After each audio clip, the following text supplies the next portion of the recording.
You are now listening to the Friends of Rugby podcast. Relax your anus. Balls. Thick thighs. Camille Shat. Where's his neck? Eddie Jones. You're fucked, mate. We're nice now. I say those names correctly. Hello, friends. You're listening to the Friends of Rugby podcast. Is that real? Yeah, this is real. I started. Right. I'm recording now. Nice. We are live. Good. I'm poorly. How you doing? Not well. Drank too much. Frank's not in a good mental state That's right the now. only reason I'm not doing well. It's the only reason. There are no other reasons why I could be doing badly. Sorry, I'm super distracted by that green line shit you told me about. Do you imagine the nation of Wales leaning past their green line towards Gatland? That's what we need to get away from. Do you want to tell the folks what the green line is? I want to talk about this. Is actually kind of important. It better be relevant to rugby. So if you have a picture with your girlfriend or your partner and you draw an imaginary green line down your body, if you're leaning towards her and the line is not straight, that means you're not a real man. If your line is is less straight than hers, your line should be straight, so you're a strong, independent man. I fucking love It's the green line test. It's the proof of masculinity. Men everywhere are terrified of a green line. Yeah. I'm the super alpha male. Yeah. Here's a green line. Yeah. Oh, fuck. Shit. Why is it green? Is it happy green? I don't know. No Is there idea. any kind of significance? I don't know. Maybe it's the color of alphas. I don't know. So you're feeling sick. Yeah. Watched a lot of rugby. I this watched weekend. I watched a lot of rugby. Yeah. Yeah. You did as well. Yeah. Yeah. What did we watch together? I wanted again? to watch the Wales game together with you. No. Yeah. Well, you missed our actual club's banquet. That's why we didn't watch it. Yeah, because I forgot. Right. And then I was just too. I made a stew. You missed our end of year club banquet. I made a really good stew. Yeah. It was good, and I don't know. What did we watch together? We watched the game together, didn't we? We watched. Oh, England, South Africa. Yeah. Yeah. And then feel about that Sunday one. you were too hungover. Yeah. But I didn't get out of bed till 11. Should probably go back to bed pretty soon here. I haven't got a lot to talk about today, really. But do you want to start with Ireland, Argentina?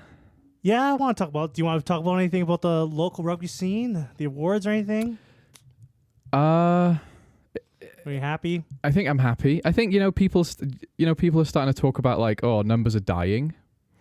I don't think they're dying. I think COVID kind of killed the game a bit, and I am positive that people are starting to come back to rugby now. I think people are like over the stay inside COVID things, and there's green shoots in terms of people playing contact sports. I'm glad you mentioned that because I think I agree with you. Because like COVID, like rugby numbers in Canada. I think, but before COVID, I thought we were getting to we were getting to a good place. They were healthy at amateur level, weren't they? Yeah, and then COVID hit, and it kind of just destroyed. I Everybody, think like 10 everyone. years of build up. It did. It totally did. So a lot of clubs here, especially since it's like 'cause people don't understand, like people like overseas are listening to this podcast. Yeah. They don't understand the situation. Like people don't naturally gravitate towards rugby at all because it's not on anyone's radar. No, it's not. No, it's not. Do you know what surprises me as well? It's like when you're in school and you have like the goth kids, like there'll be like the gang of alternative kids, and they'll out of a class of like 60, there'll be like 5 of them. That's rugby here. It's the alternative sport. Yeah. It's like the hipster sport here. So when I got here, and even the people are like kind of alternative who play rugby, aren't they? They're kind of like socially, on the edges of the social kind of world a bit more here. Maybe our team. Our team's full of weirdos. Yeah, well, we're on it. Yeah. But it is a niche sport here, isn't it? if you like, because Canada played Romania Yeah. on the weekend. Yeah. If we went to the mall or somewhere where there's lots of people, Yeah. I guarantee you we can ask. I bet you anything we can ask all night, and there's a good chance no one would know that game was happening. Totally agree. And then a lot of people would even know that there was a national rugby team. No. I would be very confident putting money that Yeah, there me would too. be we wouldn't find a single person that knew that game was on. Yeah. The worst part is is if you ask the rugby community, it would take I bet you 1 out of 10 people would have known that game was on this weekend. Yeah. I bet most of the people at our club did not know Canada were playing it that day. And that's not unique to us. It's actually kind of surprising about how, like, even in the rugby clubs, the amount, how many people follow rugby at all outside of what happens in the summer. It's more just a hobby it's a sport, and that's it for them, isn't it? Yeah. Like for us, it's a lifestyle, isn't it? Like no one knows. Like they won't be able to name any names of players. They'll maybe know like a Dan Carter. They'll mention Dan Carter probably. If that. Yeah. Honestly. So it's a surprising. Surprising thing you brought up there. I remember we were watching a Six Nations game. It was my first year in Canada, and there was like some tradey guy, I think he was like a bricklayer or something, and he just wanted to like hang out and drink with us in the morning. And I was like, he seems like a cool guy. And he said he'd played rugby in high school for a bit, and I was like, cool. And he kept calling it rugger. Like, and I thought he was joking, and then he just kept saying, back in my day when I played rugger, and I'm like, is he fucking serious? Like, and it was like, that was a moment for me. It's like, people don't know what the fuck this is, do they? Even the ones who played it a bit in high school. It's like I might have played fucking a bit of tennis and I know nothing about it other than I played 3 games. You know what I mean? That was his experience. Kind of makes you invincible in comment sections. Yeah, it does. Because if they try to come at you, Canada's, I'm like, doesn't even faze me. That's whenever you're taking the piss at me and I'm trying to like, well, fucking look at Canada. I even do that in the group chat. Someone will lose. So when Wales lose, everyone will be like, ha ha, Wales. And I'll be like, I would mention Canada and how shit they are, but none of you are aware they played this weekend, so it's not going to hurt you. You don't even know they had a team. No, exactly. Yeah, you're invincible. Yeah. You're invincible to the international banter. Yeah, exactly. Because you're just so fucking irrelevant. Like you might as well have named a box of cereal. Yeah, Seriously. All right, let's get into the international rugby that happened this weekend. Yeah. Ireland, the motherfuckers. Yeah. They did a job. Sweaty game. Sweaty job on Argentina. Yeah. First thing I want to say about that, nobody underestimates Argentina anymore. And I'm glad to see Ireland didn't. Like, it was a bit of a shit game, but it was ferocious, though. It was physical as fuck, It was a bit sloppy, but I'm glad to see people take Argentina. Everyone takes Argentina seriously now. They're now officially one of the best teams in the world, aren't they? Has to be. Yeah. I think they always have, but they've like, how many teams have come third in a Rugby World Cup? Yeah, not many. Yeah. Has Wales done it? Yeah. Oh. Yeah. Really? They won a third? Yeah. Scotland? No. Italy? No. Don't be silly. Yeah. And we have pretty good prestige in the World Cup, but Argentina were like the upset kings, weren't they? Yeah. They were more than being consistent. They would just upset a team out of nowhere because they just had that kind of Latino passion on the field, I would, if I was an Argentinian, I would be pretty upset by this game. I thought this game was theirs for the taking. Yeah, it was. And it was almost at one point where both teams, I was watching this game, I was at work, and I was watching this game, and I'm just glancing over, and it felt like there's 2 teams that wanted to lose this game at some points in this game. Except Argentina in the last minute of the game. They were like, we're going to play our fucking socks off, And it's like... Yeah, but they took a shitty... I think they even got a card right at the end, didn't they? I got a knock-on. Oh, was something called right at the end? They might be right. Yeah, it was. Yeah, 74 minutes. Yeah. Yeah. Gomez Cadella. Yeah. Yeah, he gets a fucking yellow card. Yeah. And I was just sitting there, I was like, this is the most Argentinian thing. Yeah. Like, you can always count on them to, like, fuck themselves. But not in the Rugby Championship, though. They were consistent and good. And I still think they are. But obviously, it's like when people would say which French team is going to turn up. And those days are over.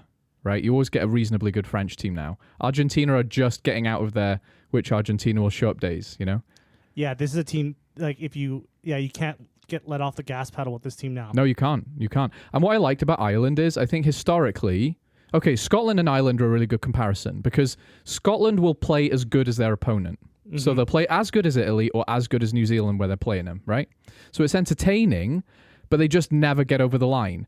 But what Ireland do now is when they're playing a team they know they're better than, maybe it is, and it is Argentina, they are still better than them, right? They have learned now that you are merciless every fucking second of every game. You take every chance you get, you are clinical, you're ruthless. If it wasn't for their mistakes, they'd have had not a convincing win, but they'd have won a bit more comfortably, The Irish media is in dire straits about this game. They're losing. That was another thing that surprised me. Everyone who wasn't an Ireland fan was angry about something. Everyone who is an Ireland fan was like, that's the worst we've ever fucking played. Like, relax. I think they've gotten so spoiled with looking invincible for a long time. Maybe that's it. And it's good to have high standards. They're used to, for the last 5 years, Ireland have been just on top of the world. And actually, and they're like New Zealand now. They want to have high standards, right? Mm-hmm. And that's good. But it makes them sound like lunatics. So even now they looked a little bit. They've in the last 2 games they've looked. They don't look like the Ireland from last year. They don't, do they? No, they don't. There's a few. I kind of been saying for a while that there's just a lot of miles on a lot of these guys. They're tired and old. They might be one of the oldest squads in Tier 1 now. I think someone actually said that somewhere. I won't be surprised. They're on average like they're one of the older teams. Well, it makes sense, right? Yeah. Yeah, makes sense. So. And they're starting to get to the point where they are a bit over reliant on certain players. They're very reliant on Porter, they are really super reliant. to do things in games which change the momentum. Because Cian Healy is what 37 years old. Yeah, like he can only come on like so much. Like, if this is his last year. Yeah. They did bring someone on for Finley Beelum though. Yeah, it was an unknown Munster maverick. Thomas Clarkson. Yeah. And I thought he did pretty well. I thought he did a very decent job. Yeah. And Argentina don't have a weak scrum, so no, they don't. Good for him. And then Sam Prendergast finally got his go. Yeah. And he looked good. He did. He looked comfortable. He looked in control. He was out there. You could see him yelling at the guys, getting them into the shapes that he wants. Yeah. I could see him now. Like I think that was a big statement. There was a moment a couple of months ago where I think Jack Crowley needed to have one bad game for someone like Kieran Frawley to kind of go, that's mine. Jack Crowley actually played. People said he played well. He did play well. He did a good game, but he was kind of inconsistent. And the week before, he didn't have a good game. And I think he's very close now to losing that, because wouldn't they love to put a Leinster guy in that 10 jersey, right? Wouldn't they love that? Do you know what I mean? Such a conspiracy. So Crowley is like, he has to be very fucking good all the time. I doubt Farrell thinks about Leinster or Munster or Connacht. It's not Farrell I'm worried about. It's the South Africans with the puppet strings. It's Nina Bar behind him going, yeah, we're going to get him. He has infiltrated the system. Yeah. I could see this. I could call this. I think Sam Prendergast starts against Fiji next week. That would be smart. To give him that experience. I 100% think that I think he actually might go Prendergast, and then he might have Frawley. Frawley is the 15 and 10 cover. I think he might rest Crowley. It's not a bad idea. That was the time to do it. I think this is the time. Fiji's a good team. Yeah. I don't think they're like at the level to beat Ireland. No. They could. Could be. Yeah, but could be. I think this is a good spot for him to. This is a game Ireland can afford to lose, despite their media and fans. They can afford to lose this game. Not that they will. The thing I like about Sam too is that he's willing to try some crazy shit. It's Sam now, is it? Yeah. Are you friends with him? Old Sammy, old fucking Sammy there. He kind of has a little bit of a Marcus Smith. Yeah, he's more Finn exciting than Russell-ish. Crowley, isn't he? Yeah. And do you know what's weird? He's bigger than him as well. Like, he's actually more physical than Crowley. But he's also... So if he can do the Marcus Smith exciting rugby shenanigans, and he's more physical, he'd suit a game against Fiji, wouldn't he? Because he is a bit more of a full package in development. I say for this game, I would throw all the young guns in this game. Like, he may as well, right? If I was Farrell, that's exactly what I'd do. I don't think there's anything to gain from this game. If they beat Fiji, whatever, they lose to Fiji, whatever. I think it's a good chance for him to blood some guys. Yeah. No, I agree. And like, regardless of what the media say, you can lose this game. It's not the end of the world. Another thing too is Jamie Osborne. He is lightning. He's good, eh? Yeah. He's just breaking the line. He's breaking the line. He just does things. He creates things. He makes things happen. Like, he is just like, the future looks bright. Like, every time they bring on a new guy, it's just, it works. Yeah. I know you're like you're really on to like Farrell not blooding guys, not testing his lineup enough because you're just jealous because he has options. But I think he has a really good. Farrell's really good at bringing in guys at the right time. Because like when Prendergast came on, he's been in the squad. He's been on the fringes of the squad for a while. He brought him on in that game, and it was like almost like the perfect timing. It was just like he was ready for this. It was like, this is the time. Yeah, here you go. And it was almost like it was just perfectly laid out. Yeah. And I think you play for Leinster. You're basically playing like international standard, and you're pretty playing often. And he's also he's playing with the majority of the team. That's right. So it's not like he's coming into a team where he doesn't know the majority of the guys. Yeah. Like, he's pretty used to and comfortable. Yeah. ordering these guys around. Exactly, knows him. Yeah. Yeah. It's a nice situation to be in. But that's why I'd be scared if I was Crowley, because like, wouldn't it make a lot more sense to have a very good Prendergast over Crowley, because he's literally playing with these guys week in, week out. Yeah, if I was Crowley, You'd be sweating. Yeah, I mean, he's I'd be good as sweating well. Like bullets. he's done nothing to I lose think his spot.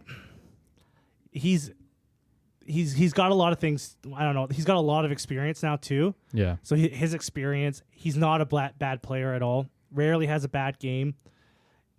He's made some offensively bad decisions recently. It's 2 weeks ago, but Yeah. that's the worst I've seen him play. Yeah, so I wouldn't be too sweaty about him. But yeah, that's my feelings about the Ireland game. You got anything else to add? I thought you were gonna be more critical. You're quite positive then, because like everyone's losing their fucking minds. I kind of know where Ireland's at. I can see the writing on the wall. Yeah. Like this dream team that they have. Like we're going into a few years. Like Ireland's going into a few years where it's going to be, these best players aren't in their prime. They're going to have to find those new guys. So there's going to be a few. I think there's going to be a few losses, a few bad games here and there. I'm kind of prepared for that. They look like South Africa in their, not the last cycle, the cycle before, where they could afford to take losses in the interim so that they could peak at the right time. Yeah. So hopefully they're doing that. And the last World Cup, I thought they peaked at the right time. Yeah. For 2023, they were the best they could be. It was. I think people want to find criticism with any team when they don't perform, but they beat South Africa in the pool stages. It was a hell of a game. They didn't take a foot wrong, except for a really close game against. Yeah, they didn't do anything wrong, did they? They didn't do anything wrong. They could have won that game against New Zealand. Yeah, it was close. They could have won that game. That game was a super tight game, right? But again, it's New Zealand. Yeah, they're always coming with their A game. They're always coming with their. All right, we're back here after a dog incident. Yeah, but I think we covered what we want to say about Ireland. Yeah, you don't have anything else. Or anything about Argentina? I think I said it at the start. They were good. All right, let's get to the next game here. And it is... What was the next game here? Well, technically, we're talking high stakes. It was Japan and Uruguay. We're trying to welcome Uruguay to the table. I say we. Wales have got no right to be welcoming anyone anywhere. That's true. I don't know. I don't know what to say about that. I didn't watch it. Good for Japan. Canada lost to Romania. Canada lost to Romania. Was anyone surprised? No. I didn't realize they had a national team. Could we have Kingsley Jones back? Oh my gosh. We could use him as like a ball boy for one of the regions. England, South Africa. We watched this game. Your boys. We watched this game. What'd you think? It's the same shit. It was the same shit as last game. England are the bridesmaids of international rugby now, aren't they? It's like they don't have 80 minutes left.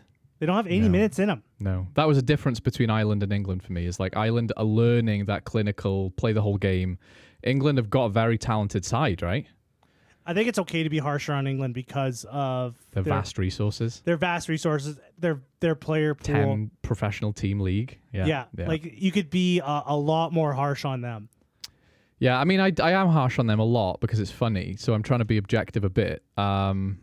Yeah, for me, it's Borthwick, is selection. Like, why do you keep taking Marcus Smith off? Do you know that game missed? And, like, figure out your fullback and wingers. Like, just give, I didn't think Freddie Stewart, when he got stepped by, I think it was Colby, wasn't it? But it was just like, what the, He had plenty of time. There was another one where Colby caught a high ball, a crossfield kick. Mm-hmm.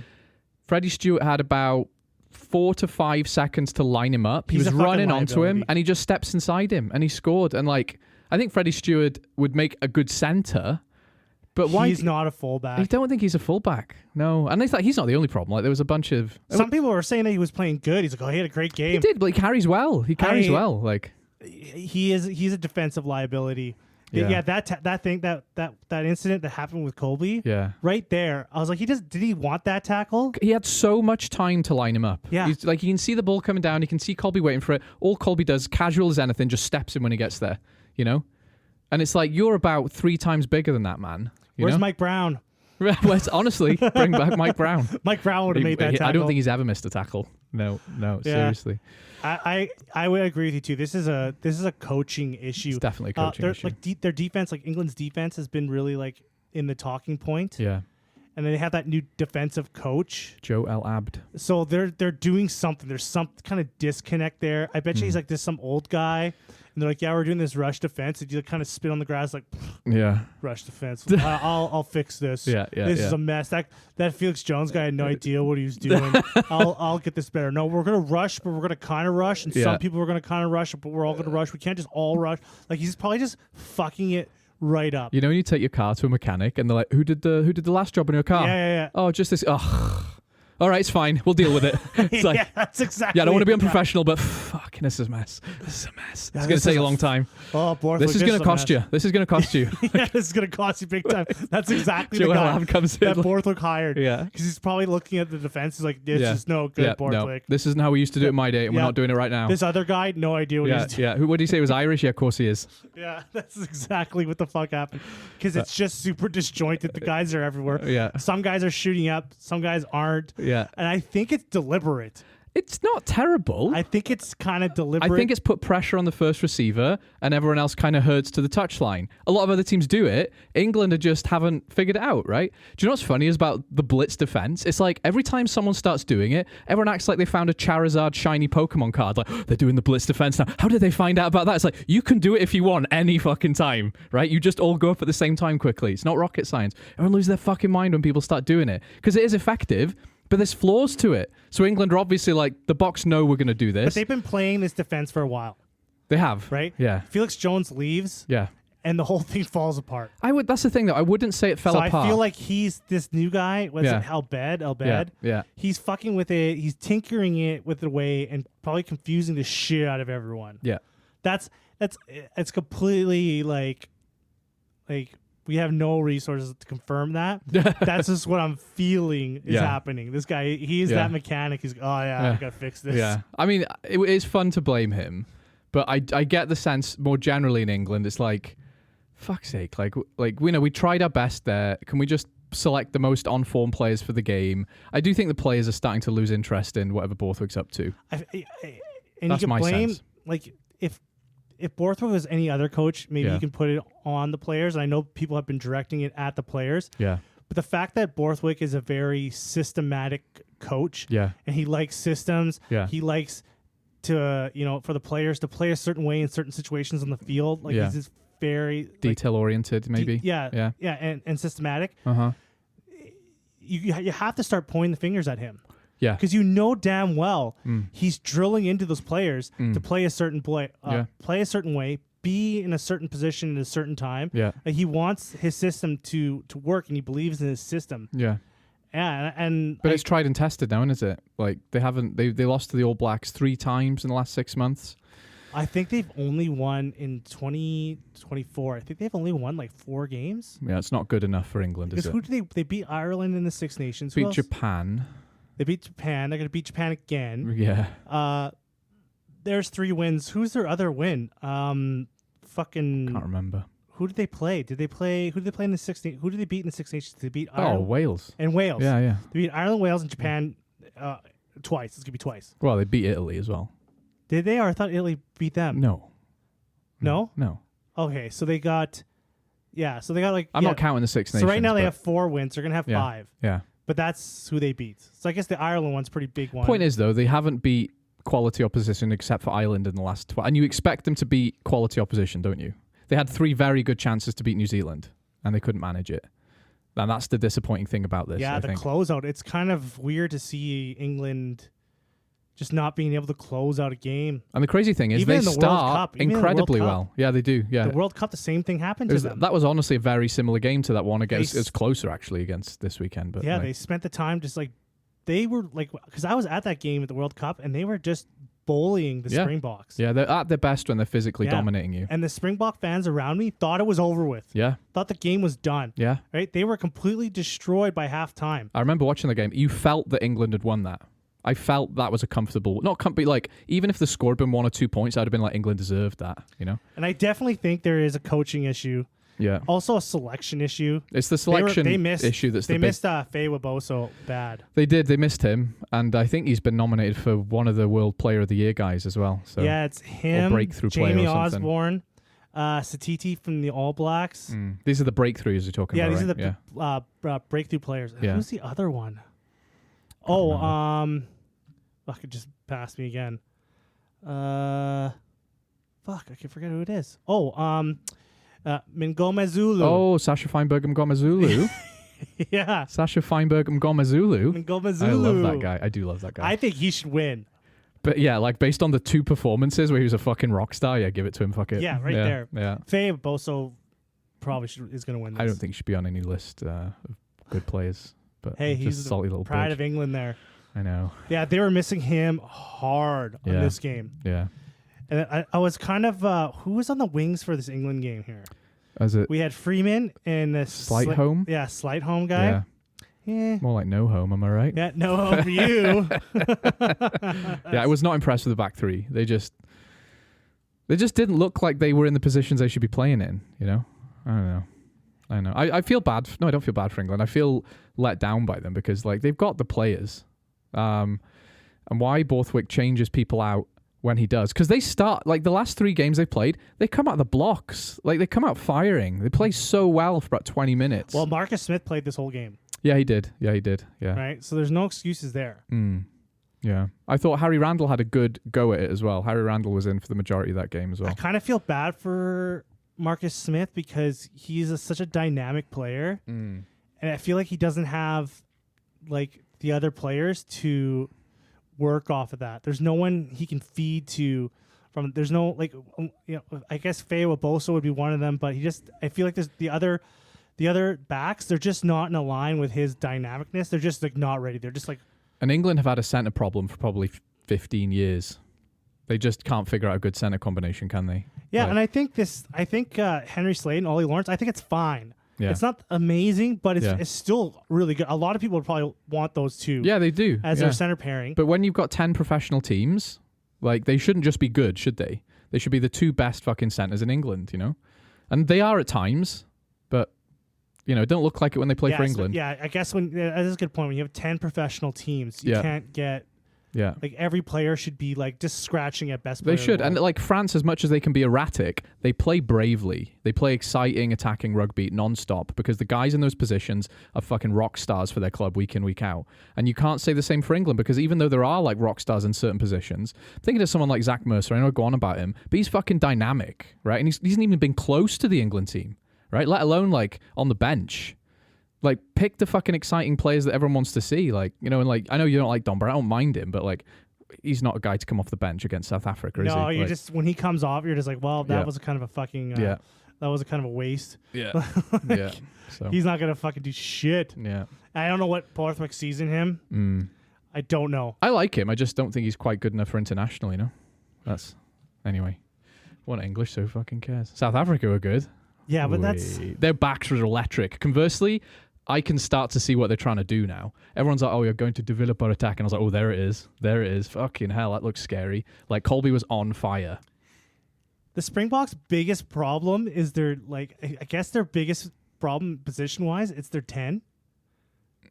Yeah, I said this to you, right? It's like every kick he misses, he'll get you 5 points. Yeah. Because Razzie, he wants the kicking of Pollard. Yeah. But he wants the dynamic play of LeBlanc. Yeah. And you've got Willemse sometimes in the mix as well, and I like him. It's sad that Feinberg-Mngomezulu isn't around because this would have been his time to shine. Because he's got a bad injury. Yeah. And I really wish this would have been perfect for him because I guarantee if he was healthy, he probably would have started all these games. Yeah, he would have. Because he is kind of the perfect mixture between he can kick and he can play ball. Yeah, and he can do it in pressure games, and you just have Pollard backing him up. If you like talk about a guy you bring on for the last 10 minutes to calm the game down and kick some points, that's Handré Pollard in a nutshell. When you have all 3 healthy, and let's say Mngomezulu's his like form keeps up, he's as good as we think he is, and he keeps that up. Yeah. How do you order those 3? I think just like we just said, you have Sasha Feinberg-Mngomezulu starting, and you have Pollard waiting, and you have Manny LeBlanc as injury cover. Because Manny LeBlanc is probably he's in the top 3 attacking 10s in the world. In my eyes, he is. Just can't probably kick. When it comes to playing the ball. In my eyes, he's the better of the 3. Yeah, at least he's more tested than Feinberg Mngomezulu. Can we call him FM or something? Feinberg. Well, I don't want to be disrespectful to his name. No, it just because takes you a know while what? I've to worked say. really hard. You're doing better. I worked really hard to pronounce his last name. We're using it. Fair enough. It's Mngomezulu. Fair enough. But you don't say Feinberg Mngomezulu. That's not his last name. His name is Sasha Feinberg Mngomezulu. Yeah, Feinberg is his middle name. No, it's not. Yeah, it is. All right. Well, Yeah. you're going to cop some flack off our listener. I hope so. Someone correct me because I know it's true. Yeah. I looked it up. All right. But Fair enough. yeah, because that's what back to the 10 thing. Yeah, I agree with you though. I think Lebach is going to be the man on the outside. Yeah. Which is unfortunate. He's had his chance though, Because hasn't you don't want to start him. No. Because if he leaves points out, right? You want those points. Yeah. With Mngomezulu. Yeah. He can do both. So it's an easy choice, isn't it? Yeah. It's an easy choice. And that's what I said to you. It's like, Lebach will get you 5 points, right? But he'll lose you 3. And I think that's what happened in this game. There were a couple of tries that came from him. And he missed 2 kind of important kicks when it was close. They're all important. They're all important. They're all important. And one of them was actually not that difficult. Like, one of them was from a touchline, so fair enough. But yeah, like, it's if you have Feinberg Mngomezulu waiting, it's an easy choice because he can kick, you know? You want to know another interesting? Do you know this is the first time that Etzebeth and Snyman have started together? I did read that somewhere. I couldn't believe when I read that. Yeah. I was like, what? Yeah. It's a bit much, isn't it? It's a bit fucking much. But they just have like so much, like, they have even like, what happened to Lou Dieger? Do you remember him? Oh, he's badly injured. I swear to God, he's been injured for like 9 years. Yeah, it was a bad one. I think it was a bad injury. Like, what happened to him? Don't remember. It's bad though. Just don't look. It was bad. I don't It has to be. Yeah. Like, he's like a mangled mess in a hospital bed. That's a good point, actually. I don't remember who their lock cover was. In the game? Yeah, I don't remember who their lock cover was. Well, maybe if you had your laptop out there. I'm vibing today. Freewheeling. Yeah. Couldn't find my charger. It was Quagga Smith, anyways. I thought it was. Isn't that guy? No, it's Alain Lowe. He is the South African Justin Tipperick. You put him anywhere, he's going to do it well, you know? He could play any position. Yeah, and he looks a bit weird.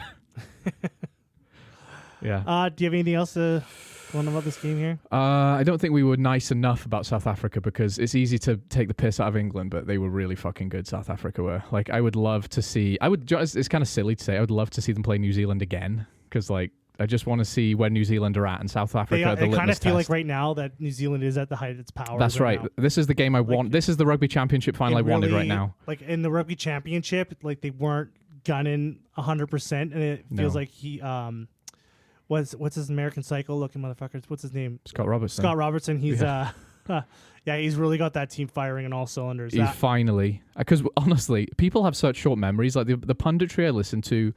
They were disgracing him, calling him shit, and then a week later, he's the next Jesus Christ, just like they wanted, right? And he is, he's putting things together, and he has unearthed some talent, which is good. But all he's done is he's played talented players in the positions they should play him. Like, fuck, it's not rocket science, is it? Like, sure. It's not fucking rockets. I still haven't seen New Zealand do what New Zealand used to do, like fucking annihilate a team, just like from loose play, score 7 tries, you know.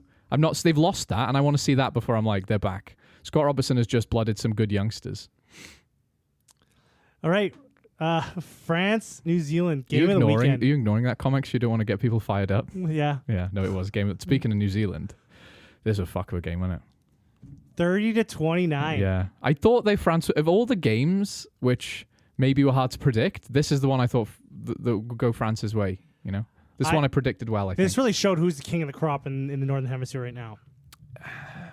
Yeah. France, the form France showed in this game, they looked incredible. They did, didn't they? They looked fucking scary. And they had disjointed because they lost their prop like 9 minutes in. Yeah, but if France lose a prop, they bring on a human mountain to replace him. They brought in that Colombe guy. Where do they find these guys? Man, at the end of the game, he was tired of course he was. Shit. Yeah. And that because what's his name that went off? I'm gonna get his name wrong probably. Anyways, he had to go straight to his night shift as a human boulder on the side of a mountain late that night. Of course he was fucking tired. Tavita Tatafu. Yeah. Yeah. He when he went off 9 minutes, he goes off 9 minutes. They're bringing this Colombe guy on. Yeah. And after in the second half, he looked fucking bagged. Yeah. And I was like, oh my God. And I was like, this game's over. You lose your fucking your tight head. Yeah. 9 minutes into the game. Yeah. That's not good. Against New Zealand. Yeah. I legit thought the game was over with at 9 minutes. It was almost like they got a red card. Yeah. I was like, how is this guy supposed to play? Yeah. And he should have got mad at the match because he played his fucking heart out. He was unreal, wasn't he? Yeah. It's hard to find a weakness. Okay, so this is what happened post World Cup, right? France and Ireland, basically they were flawless. And it was sad that they both exited because they both lost in close games, right? Mm-hmm. But I thought like they didn't do anything wrong. It was hard to find criticism, right?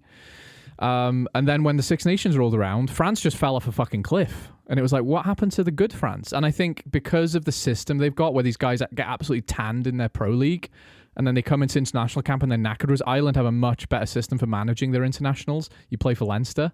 Like, they just manage that interim better. So France almost needed like a fucking coffee break to come back and be the France we know they can be again. Also, another thing was historically with France is their fitness was always shit. Yes. Yeah. So you'd have these really talented players, but you had like 20 minutes in them because they're too busy smoking on the side. They've got rid of the pan au chocolats and the cigarettes. Yeah, so the fucking fitness was unreal. Yeah. And that's another thing France know how to do that England don't. Stay in the game, right? They stay in the fucking game. They don't go away. And this was still a game where I thought either side could have won. Yeah, like it's close, right? The best thing you got to do with this game is you have to go to Rugby Pass. Yeah. And you got to look at the player ratings for this game. Was everyone a 10? So you go to the France player ratings and everyone's like an 8, 8.5. Oh, and then you go to the New Zealand one and the guy's like 4, 5.5. I wonder who wrote this. Yeah. I'm sitting there and I'm like, oh, I wonder. Yeah, exactly. I was like, oh, who wrote this? I was like, what the fuck? Like, were you some watching Sky it? News New Zealand journalist who's never played a game in his life. It was either like someone from the Northern Hemisphere that was really biased, or it was a Kiwi themselves. It's definitely a Kiwi. Yeah, I'd put money on it being a Kiwi. Wrote that. He's like, yeah, these guys all fuck, we're trash. It's not good enough brew. France are just so much better. They're better looking. Their dicks are bigger. Blah blah blah. Like, you know.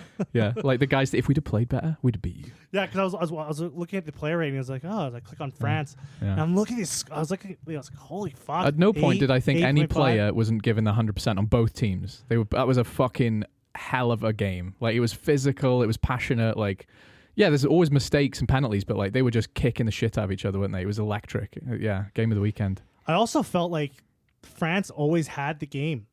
Yeah. I think physically they outmatched them a little bit, didn't they? I don't know if I wouldn't say I felt that like they had a physical advantage the whole time. Yeah, there was definitely some big bone crunching hits, but there was hits coming from both sides. Yeah, like they were trying to hurt each other. Yeah, I just kind of felt like just the way France were playing, they kind of like just put this comfort blanket over me. Do you know what that is? It's Sean Edwards. When he was in Wales, even when we lost, I never felt like we were going to lose games because the defensive system smothers the shit out of everybody, and you never feel like another team can get two phases together, right? It's that aggressive, and the communication is that good, the passion is so good, like, and they just don't miss tackles and they smother people, right? And that's what it felt like. I know what you mean, like they felt safe. I never thought there was going to be some mental 3 tries from New Zealand in the space of 5 minutes. Do you know what I mean? And the great thing too about this game was when Gregory Aldred, he got pulled. Yeah. He looked fucking devastated. He did. He was fucking pissed. Yeah. I was like, holy shit. Yeah. He did not want to get off. Isn't that how field. You should be? Yeah. You know? That's how you want your players to be pissed off when they get subbed. You know? And he probably knew as well. Hungry. Yeah. But what do we say about New Zealand? Like I said, I think they're fine. I think they're still, on any given day, the first, second, or third best team in the world. And that should be good. But for New Zealanders, it's not good enough. And I respect that. You should have high as fuck standards considering your history.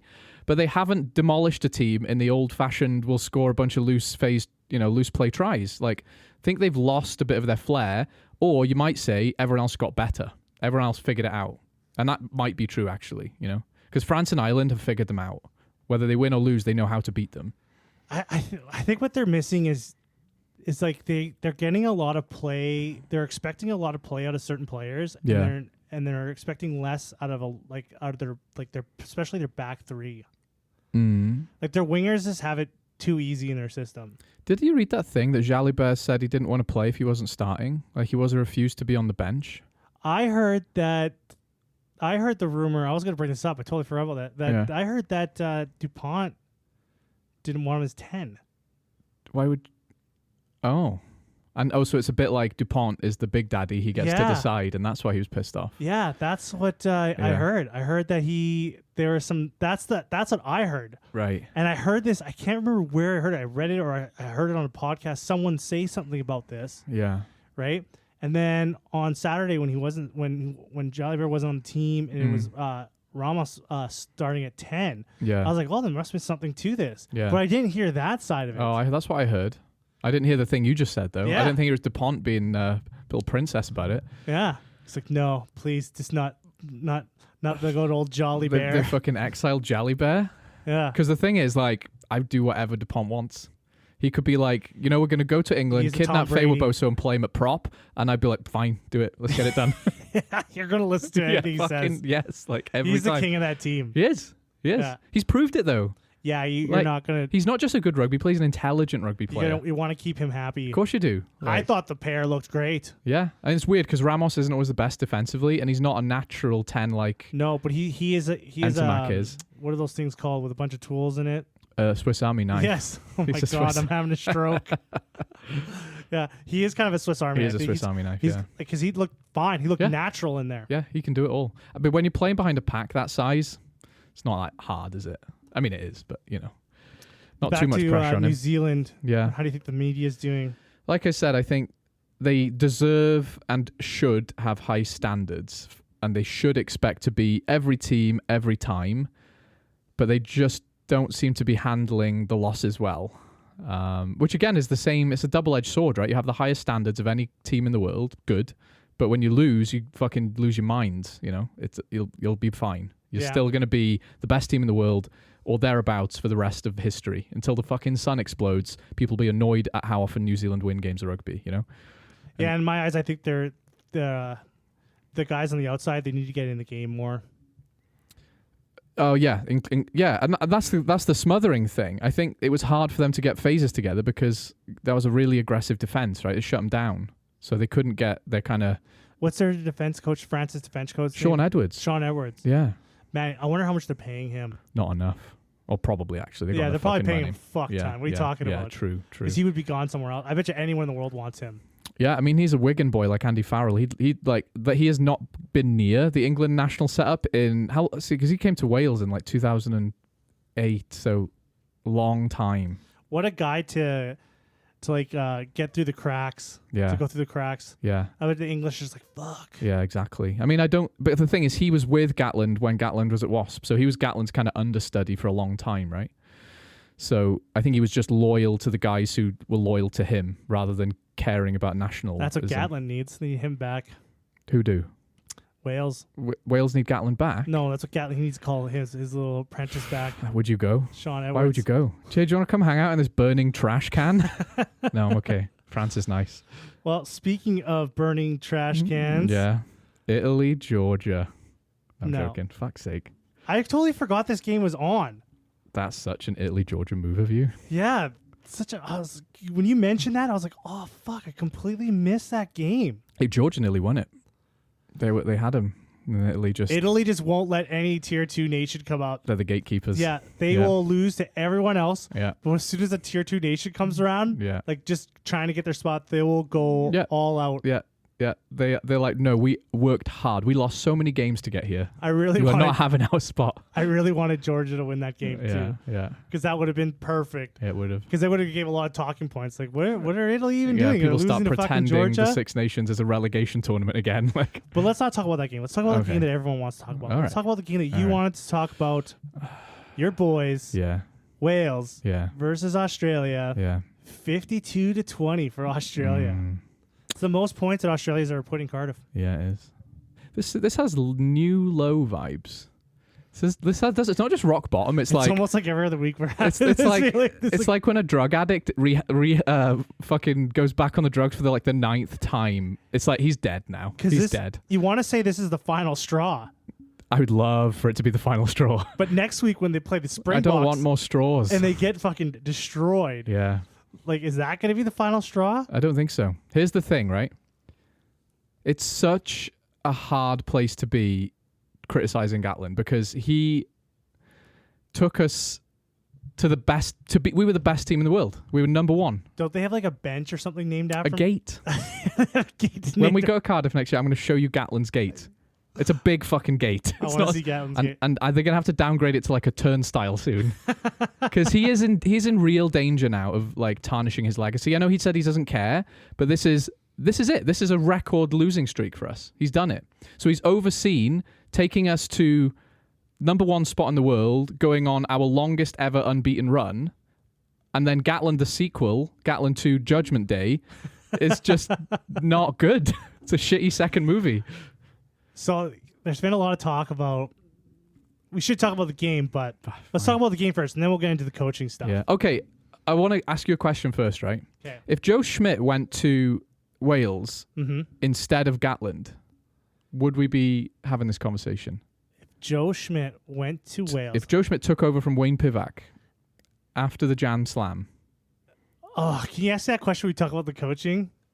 Yeah, sure. Yeah, we because come back to yeah, it. you remember that question because I want to. I'm going to answer that question. Write it down. Write it down on a piece of paper. Joe Schmidt. If he took over Wales. Fucking spell Schmidt. Because I want to talk about this, and I think we're going to talk about it for a little bit. Okay. So, but I want to get your thoughts on this game.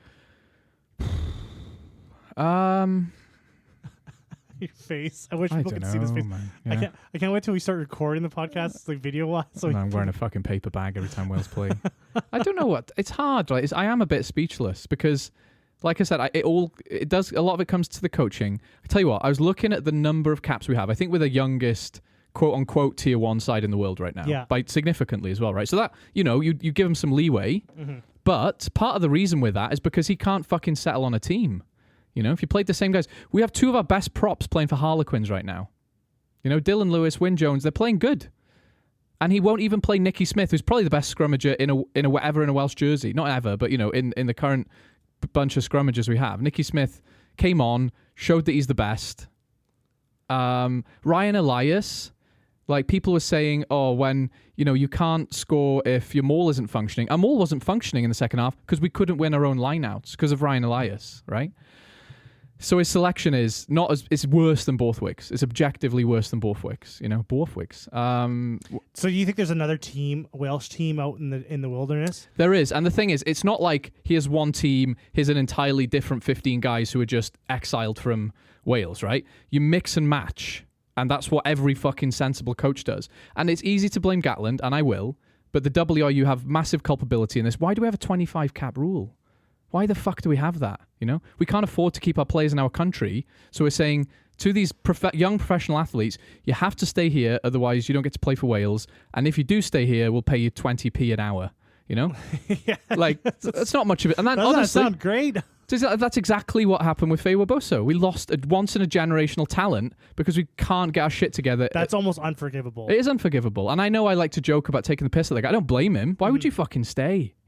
Doesn't make any sense, Louis Rees-Zammit goes off to the NFL, which I think he would have done anyway, but it probably would have made him think a bit more if we were picking the best guys for the team, So Sam Costa, and I feel bad for guys like, I don't know if you remember Rhys Carey. He was like a big Cardiff prop and he carried hard and he was awesome. He wasn't very fit enough, and Gatland publicly said, I'm dropping you because you're not fit enough. That is totally the wrong way to deal with a young, inexperienced player. You have a quiet word with him. Say, I'm not picking you. You need to work on your fitness. Come back. He publicly stated that. And same with Sam Costa now. He keeps picking him at the wrong times, Gareth Anscombe is made of porcelain. Yeah, he is. Fucking hell, little China doll. Isn't that what you said? I feel like the team is a mixture.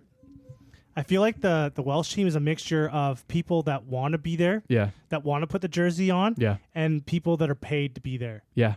We have a bit of a mercenary feel. Not as bad as Scotland, but at least the Scottish mercenaries want to be there. Yeah. Our mercenaries... Even, they're not even necessarily foreigners. They're they're just playing in England. They're just guys like, hey, can you please come and play? Or yeah, okay, I'll do this. It does feel like jury duty, doesn't it? Yeah, it's like you're playing for Gloucester, you're having the best time, and so you get a letter from Gatland, hey, you've been summoned to play for Wales. You're like, oh, for fuck's sake. Because that's what it feels like. It feels like there's just a disconnect. Like there's some players it's Aaron Wainwright. Yeah. Like he wants to be on that team. Yeah. They can lose 1,000 games and he's gonna put that shirt on and he's gonna go out there 110% every time. Yeah. And I feel like there's guys like Gareth Anscombe. Yeah. They're not gonna put it all on the line. No, why would you? You're in your 30s. You're doing it for I don't want to say doing it for paycheck. I do think they care, but they don't care. There's a guy at the Ospreys, Dan Edwards. He's amazing. And we haven't even put him in the training panelists. He's not even in the training panelists. There's guys at the Ospreys who aren't even in the training panelists. And there's rock stars. I heard someone mention that there's because they were talking about Morgan Morse, both excellent, like genuinely excellent back rowers, right? And you've got Dan Edwards, who's genuinely slotted a drop goal in the pissing rain against the Stormers to win the game. He's a fucking rock star. You know? Gatlin's kind of lost the plot. And I think the worst thing about it is he doesn't take any responsibility. He's gaslighting the media now. So the media are like, are you gonna resign? And he's like, well, that's you saying that, not me. And it's like, no, they're asking you a fair question. You've lost 11 fucking games for the Welsh national team. We're not Canada, okay? We used to win fucking games, right? He said something in the last media breakdown that he had, because they asked him straight up, "Are you worried?" Yeah. And then he's like, "I want to do what's best for Wales." Then resign. But then he said something like, "If that means bringing in something to like bring up the morale of the group of the team, I'm on board with that." But when he said that, I was like, oh, man, it must be pretty dark in that camp. It must be pretty dark. But here's the thing. He's paid 600,000-ish a year to win games of rugby. At the end of the day, you're not doing your job. It's not rocket science. And the thing is, he has to resign so that we don't pay him out. If we fire him, he has to get a payout. So he sat there like a bad smell, waiting for someone to go, yeah, we have to fire you. Here's your couple million to pay out your contract. So for me, it's selfish. You know, this isn't just a rugby team. This is our fucking national pride. We don't lose 11 games except in the 90s once, you know? Like, so it's embarrassing. It's embarrassing, So right? do you think if Joe Schmidt was chosen instead of Gatlin, do you think it would be a different team? Yes. I'm not saying we'd be fucking world beaters. And I'm not, even if we were at this stage where we're 11-game losing streak, I can at least see Joe Schmidt going, it's time for me to fall on my sword. I haven't done the job I was hired to do. Because I don't think so. Why? I feel like no matter what coach is going to come in, I think that the players just aren't there. But I think they're not there because they're fed up with him. I think they just don't see it, you know? And he's not picking them. And he's not picking the right guys. Like that guy Sam Parry, it was a temper tantrum for like if I'm not in the squad, I'm not playing. But it just gives you a sense of if you're not dying to pull on that jersey, which people used to be, like you're not doing it right, you know? And you think he's part of the cause of that? Yeah, and I think the WRU are probably slightly more responsible than he is. Yeah, so, they kind of. I think the worst thing about this is that, the WRU's kind of hurt the culture of the team. They've hurt the culture of our country. That's hard to like. They have. I'm not exaggerating though. I'm not exaggerating. Like that's hard to gain back. It is. Like when you have when you start having players coming in and they're not dying to put the shirt on, to put that fuck off, to put the jersey on. Yeah. When you destroy that kind of culture, that's really hard to get back. It is hard to get back. And I'm no doubt, give it 20 years, we'll be fine. But it will take... And that's what I feel like. I feel like when I'm watching this game, I feel like there's two groups on the field. There's a group that wants to be there no matter what and will die to be there. Yeah. And a group that's just, happy to get a paycheck. Playing in England. They're at the end of their career. Yeah. They'll show up and give you an experience 10 or something. Like someone like Will Rowlands, like he hasn't been in the squad that long. He had a bit of a bad game. I seriously, I don't think Gareth Anscombe is thinking about, oh man, I really want to win a World Cup. No. I want to go to the World Cup. And I'm sure it's my dream to go to the World Cup. He's an intelligent guy, right? I'm sure he sat there thinking, I need to help this team. Like I've got a lot of experience. They want me to do a job. Like I'm not slagging the guy, but it makes him look bad. It's embarrassing for him that we're not picking, and we have a bit of a 10 crisis, to be fair. Like we're used to just having a fucking conveyor belt of 10s, and that isn't the case. Like Callum Sheedy was a bit of a miss. Sam Costello, Johan Lloyd, bit of misses. In this game too, I thought that Cam Winnick got pretty exposed. And to be fair, I think his height actually came into a factor because he just couldn't compete with those high balls. No, he couldn't. And they were taking advantage of that. Yeah. I was like, oh man, he's really good at a lot of things. Yeah. He's a really good rugby player. Yeah. But competing in those high balls, which is, usually a fullback thing, he was just outmatched. And I think, but that's the thing, that's the worst game I've seen him play. He has been nothing but excellent, like consistent, high standard since, do you know how many games of rugby he's won in his life at a professional level? I think it's 7. I think that's right. I think I read that. 7 games. Who does he play for? Cardiff. He's won like 7. Cardiff won 4 games of rugby last season. And Wales have not won in 11 games. Do the math. Oh my God. Yeah. Do the maths. Yeah. So, like, you can forgive him for having a bit of a bad game, considering he's been nothing but solid for months. I feel like they need someone else in there. There's no one else. There's no one else. It's How him. is Gatlin supposed to do a better job? There's no one else. Because if he'd have blooded the right people 6 months ago, there would be other people, right? There would be other guys. Johan Lloyd is a good fullback. He kept trying to play him at 10. That was a mistake. He could have brought Dan Edwards in from the Ospreys when he started playing well. And I've heard this is more rumours, but Gatland is not even attending enough regional games. Like he gets an Excel spreadsheet and goes, oh yeah, his stats look good, get him in, right? Like if you're not even part of the culture, the way you are paid $500,000 a year. Like your job is to win games of rugby. If you don't do it, fucking resign. This is a question I want to ask. Australia. Oh, so we should talk about that was totally unclassy of me. Like fair fucks to them. They're class. Okay. Yeah. They look really good. Yeah. If they play Argentina Yeah. tomorrow, who wins that game? Well, they beat each other once each in the rugby championship. Yeah. That's a good question. If they play the Springboks tomorrow, who wins? Springboks. They play the All Blacks tomorrow, who wins?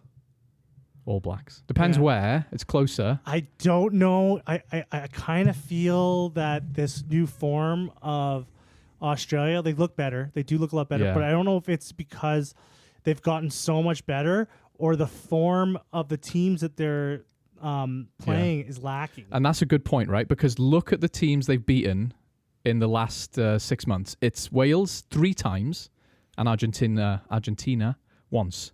Yeah. So I'm kind of feeling like it's they beat England, who's just struggling to like close out games. Yeah. And they beat Wales. Yeah. They didn't beat Argentina? Who are you talking about? Australia. Argentina. They didn't beat England. Australia played England like last week. Sorry, I thought you were talking about. I've confused myself. You are right. You are right. Australia beat England, Wales, and Argentina. So I don't know if this is like a new. I kind of have a hard time believing that this is like a team that's turning. I see a point. It's turning a new leaf. Like, yeah. Are they really as good as we think they are? Because we always. I knew a couple things. Their attack is incredible. Yeah. Right? Still is. They have a really good attack. Their defense is shocking. Right.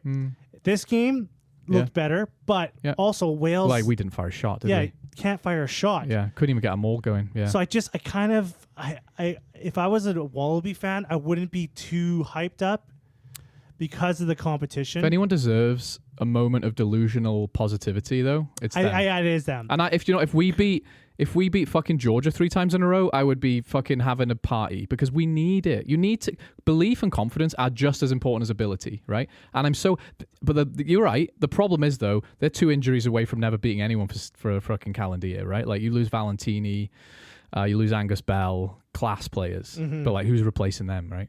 Who's replacing them? Yeah. So that's my only thing when I was watching the game. I was like, is Australia, are they getting good or are they... They are getting good. They're just not as good as we think, right? Or I could be wrong. Next week we'll find out. Stay tuned. Stay tuned to that. Yeah. But back to the coaching. Who do you think... Do you think someone's going to lose their job after this? If he doesn't resign after the inevitable demolition by South Africa, I think there's something deeply wrong in the WIU and I'll have lost respect for him. You need to fall in a sword, right? Because how could you stay in a job? You're the head coach. You're the cunt. You're the cunt. He's not a cunt, but he's the head coach of a country who. That's our culture. What a sad it would be if he leaves after this. It would be such a sad ending for him. And it would. He's already tarnished that, right? Because it's this whole run that he's had, this second run after the World Cup, has been so bad. It's a bad movie and sequel. he's been such a Welsh hero. He has. He's got a gate. He's got a gate. What other national coaches have a gate? He has a gate. Yeah. So for him to walk out, it's sad with a whimper. Yeah, but that's professional sports, right? That is professional sports. Actually, I got to think about that. No one goes out. Rarely do you go out a winner. But that's the problem with Wales. The line between this and professional sports and this means so fucking much to us is blurry because we made a fucking... Who else makes a gate for a coach? Psycho Welsh people who love rugby that much. Do you know what I mean? But that's why it's also such a sad thing because you can't lose that many games and keep going. Your job is to win games of rugby, you know? This isn't an experiment, you know? It's true. So... Yeah, if I was that bad at that, my job, they would just get rid of me. Of course they would. Right? If I showed up my job every day and was shit, it's nothing personal. We'll have to take the gate down, but yeah, you're fired. He does. He is limited. I do have to give him credit. He is working with a very limited stock. I would give him a lot more credit if he took any responsibility, though. He's taking he's picking the majority of his players from he's locked into a majority of players that come from basically losing clubs. That's not true. He could pick Dylan Lewis and Wyn Jones from Harlequins. They're both over 25 caps comfortably. They could pick 3 Ospreys players that I've just named. Why isn't he picking those 2? That's the question. A bad selection policy. I think probably some on the WRUs, you need to pick Welsh players as much as possible. But then, why is he not picking some of the guys at the Ospreys, who are one of the better Welsh regions, right? It doesn't make sense. So I think, and I've heard this rumour, I don't know if it's true, but he's just not going to enough games. He doesn't understand the game in Wales as well as he used to. Borthwick seems pretty confident too. I know, and they're both similar, and they'll sit there, and it's like nothing happened, right? I think it's worse for him.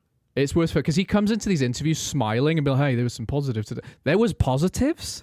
The fuck were you watching? And he's like, and then they'll ask him, like, you're going to resign? He's like, well, you're the one driving that narrative. It's like, no, it's a fair fucking question, you know? Especially with his crop. Yeah. With his crop of players. Yeah. With his resources, I think it's looking worse on Borthwick than it does Gatlin. It will always do. You can make arguments that Gatlin does have, like, his toolbox is limited. Yeah, that's true. Yeah. But Borthwick's got, like, the whole world at his fingertips. Yeah. And he's still not producing. No, he's not. At least those games were entertaining and close, but you wouldn't forgive him if you were an England fan, would you? No. And I think, like... And your standards should be really high. Yeah. And I could make some excuses, but Dan Biggar and Sam Warburton were doing the punditry, and they said it pretty well. Like, the truth is, we just don't have the players to be competitive with top tier teams right now. Like, we can't compete with Ireland, France, New Zealand, South Africa. We can't, right? That's the truth. We don't have as good a players we used to. And I think if you mixed it up a bit, we'd have a slightly better team, but still not good enough. And another thing is, like, if that's true, why during the autumn internationals do we arrange to play the best fucking teams? Why don't we do a Scotland and play a bunch of Portugals and just feel good for a year? Because they need the money. We'd sell out Portugal, Wales. No, you're not. I don't even think it almost looked like they didn't sell out. Well, now we won't. Now it's too late. Now everyone's given up I was hope. pretty sure that stadium wasn't sold out. No, it wasn't. And that's the first time that's happened in a long time. Yeah. So that's scary. But, if you'd have done this, if you'd have booked this 6 months ago, every pissed person would be like, let's go smash Portugal. I wonder how you feel being a Welsh fan with a ticket to South Africa, Wales. Knowing you're walking into a slaughter. Yeah. Yeah. Like, that's gotta be a shitty feeling. I can't imagine many of the players being motivated for that game. Because the Welsh, they love rugby. Yeah. Those fans die hard. Yeah. And they're basically walking into like a funeral. We're withdrawing our singing like women withdraw sex. This right is now. the first We're time. not giving it to anyone. Yeah, where 2 tier 1 nations like go up to compete each other, and you're just like 100 for sure this is going to be a blowout. There's never been. Yeah. It's not going to be close. Like if Scotland played, like Scotland was going to lose to South Africa, but you knew there was going to be a game there. Yeah. Right? Like they were going to come and play, and they did. They did. But this one is going to be fucking. From second one, it's going to be miserable. Just a fucking. Oh my god! I can't wait to watch this. Okay. Because we have to watch it together. No, not a chance. Am I watching this with you? I can't do it. I'm just I'm not even gonna. I'm gonna like block your number for about 2 hours. Well, let's just do a little quick thing for next weekend. Next Friday we have France, Argentina. Ooh. I don't know. Yeah, 2 very unpredictable teams. But I'm gonna call France. Yeah, me too. I feel like they're gonna keep it together longer. Bigger depth. I think Argentina will probably make some. I think this game is gonna be lost via discipline, and Argentina's gonna get the worst of it. I think they'll get out muscled. They'll get frustrated, and someone will elbow a French guy in the head. I don't think they'll get out muscled. But red cards don't mean anything anymore. They're not relevant. Argentina's got a tough team too. No, but they'll just be silly and punch someone. Yeah. And then on Saturday, we have there it is, Ireland, Fiji. You were talking up Fiji, and I think it'll be closer than it's historically been. I can't see Ireland 100%. losing this though. I can't see Ireland losing this either. If Farrell does fuck around with the squad, which I think he should do, they could lose this game. But if he puts out a full strength, they'll win this game. Yeah. But it could be close, and it could be frightening. And I want it to be close. Like, aren't you happy that Fiji are dining at the big boys table? 100%. They had our chair. They've got. They deserve to be here. They deserve to be in the rugby championship. Yeah, they do. They do. Yeah. And then we have Wales, South Africa. Who do you think's gonna win this game? It'll be a draw. Calling a draw. Imagine if Wales won. I'm gonna be 0-0. If Wales won, how much shit would you lose? I'm in minus hope right now, so I just go back to normal. I'd be like, oh, that's good. You wouldn't know how to mentally. No, I handle it. wouldn't be able to cope. I'd be like, you just filled up my empty well Your a bit. brain would just fry. Yeah. I'm like, are you okay? Yeah. Everything's great. Oh, what a great game. You know, there's like a house plant that's like on the verge of death. It's like a yellow-brown twig, and you give it like a few drops of water, and it just like perks up slightly. That'd be me. I'd be like, oh, maybe. Yeah, that's not going to happen though. Oh, and another one, Italy, New Zealand. Oh, this is gonna be another slaughter. Yeah, actually, Two slaughters. talking about predictions, yeah, Italy they've never shown me that they can beat a big team. And then on Sunday we got Scotland, Australia. This is gonna be a good game. Oh, that might be the game of the weekend. Yeah, I think Scotland's gonna win this game. I think Scotland will win that. I think this is a litmus test for how good Australia really are. This is really going to show them. If they win this game, then they have. Yeah. In my eyes, they've stepped up a level here. And they must be feeling confident as well. Yes, they got two. Well, you got Scotland. They're going to be hungry for a win. Yeah. Against a tier 1 nation, Yeah. and there's a lot. Both proving ground game. This is gonna be a great game. Yeah. I can't. This is the game of the weekend for They me. both got lethal backs as well. Yeah. Lethal backs. Oh, like, it's gonna be a. Oh, yeah, juicy. Man. Yeah. Ooh. And then we have England, Japan. Yeah, whatever. Eddie Jones will be grimacing up in the box. It's not even rugby, mate. I think England beat them like 50-10. 50 to 15 or something like that. Maybe like Japan will score a few tries actually. This is going to be a good old-fashioned bully beatdown. Yeah. Yeah. Fuck it. All right, friends. Thanks for listening to the podcast. Email us at thefriendsofrugbypod@gmail.com. Ask us some questions. Are we on Blue Sky? No, what the fuck is Blue Sky? It's like a thing people are doing to protest that they don't want to be on Twitter anymore. Oh, really? What? It's such a long name. It's weird, isn't it? Blue Sky? Yeah. Sounds like a dating app. Sounds like a meditation Well, you app. can find us on the dating app Blue Sky. Yeah. Come meditate with me. Yeah. All right. Have a good one, friends. All right.